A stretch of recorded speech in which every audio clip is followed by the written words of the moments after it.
নমস্কাৰ জোহাৰ তো আমি ভেৰগাঁও আঞ্চলিক আদিবাসী ছাত্ৰ সন্থা হৈ পেলাই আমি যি কৰম যোৱাবেলি দৰে বিগত বছৰৰ দৰে যি আমি কৰম পূজা উৎসৱটো আমি পাতি আহিছিলোঁ এইবিলিও আমি কৰম পৰৱটো আমি থুলমূলভাৱে আমি পাতিবলৈ আমি ওলাইছোঁ মানে চলি আছে আমাৰ আমি যিহেতু এইবেলি আমাৰ কৰম দলটোত আমি ইমান ভালদৰে আমি কৰিব পৰা নাই যেহেতু আমাৰ অসমৰ জনপ্ৰিয় শিল্পী জুবিন দা যেহেতু আমাৰ মাজৰ পৰা বিদায় লৈছে গতিকে তেওঁৰ যিহেতু আমাৰ মাজত নাই তো আমি এই প্ৰগ্ৰামটো আমাৰ যি আজি কাৰ্যসূচী আছে এইবিলাক আমি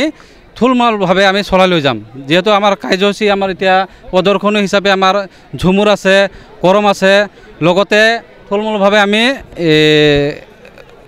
সাংস্কৃতিক সন্ধিয়া জুবিন দাৰ গীত কেইটামান আমি গাম বুলি পেলাই আমি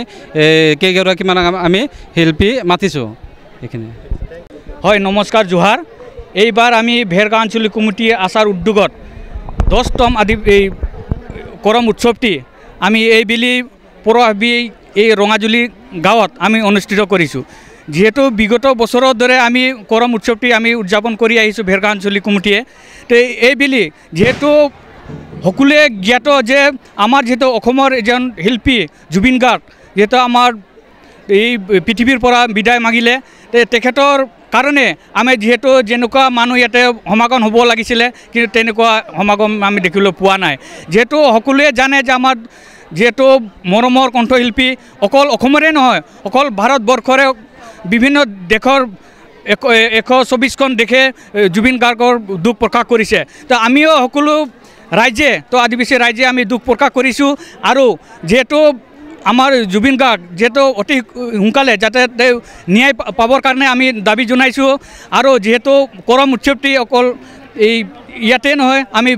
অল আসাম বা অকল ভাৰতবৰ্ষতে আমি উদযাপন কৰি আহিছোঁ যেহেতু আমাৰ কৰম উৎসৱটো আমাৰ আদিবাসীৰ এটা জাতীয় উৎসৱ যেহেতু অন্য জাতিৰ যেনেকুৱা উৎসৱ থাকে আমাৰ জাতীয় উৎসৱ কৰম তো আমাৰ যেহেতু কৰমটো আমি ভাদ মাহত আমি উদযাপন কৰা হয় বিশেষ কাৰণ আমি যেহেতু কৰম উৎসৱটো আমি অলপ পিছুৱাই দিয়া হৈছে তো যেহেতু কৰম উৎসৱটিত আমাৰ সকলোৰে সহায় সহযোগিতা আমি ইয়াতে পাইছোঁ অকল আদিবাসী নহয় সকলো জাতি জনগোষ্ঠী আমাৰ সহায় সহযোগ আগবঢ়াইছে কাৰ্যসূচীটো ধৰ আমাৰ ৰাতিপুৱা পতাকা উত্তোলন হৈ গ'ল শ্বহীদ তৰ্পণ তাৰপিছত বৃক্ষৰোপণ আছিলে তাৰপিছত 5টা বজাত আমাৰ কৰমডাল স্থাপন কৰা হ'ল আমাৰ ভেৰগাঁও SDO ছাৰে আমাৰ মুকলি কৰিলে কৰম আখৰা তাৰপিছত আমাৰ এতিয়া কৰম আৰু ঝুমুৰ প্ৰদৰ্শনী আছে তাৰ সেইটো শেষ হোৱাৰ লগে লগে আমাৰ কিছুমান স্থানীয় শিল্পীৰ দ্বাৰা গীত পৰিৱেশন কৰিব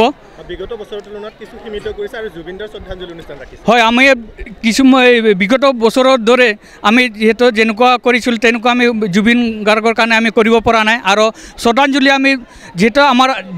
আদিবাসী যিবিলাক নেতা আমাৰ এই ইয়াৰ পৰা বিদায় মাগিলে লগতে আমাৰ যেহেতু অসমৰ শিল্পী জুবিন গাৰ্গ তেখেতক আমি ইয়াতে শ্ৰদ্ধাঞ্জলি ৰাতিপুৱাৰ অনুষ্ঠান ৰাখিছোঁ হয় অইন বছৰৰ দৰে কিছুমান কাৰ্যসূচী আমাক কম ৰখা হৈছে তো অন্য বছৰত বহুত আছিলে তো সকলোৱে জ্ঞাত যে আমাৰ সকলোৱে জানে যে আমাৰ জুবিন গাৰ্গ ঢুকোৱাৰ কাৰণে কিছুমান সীমিত হৈছে যিকোনো খবৰৰ বাবে যোগাযোগ কৰক 7099017330 লগতে 7099017110 নম্বৰত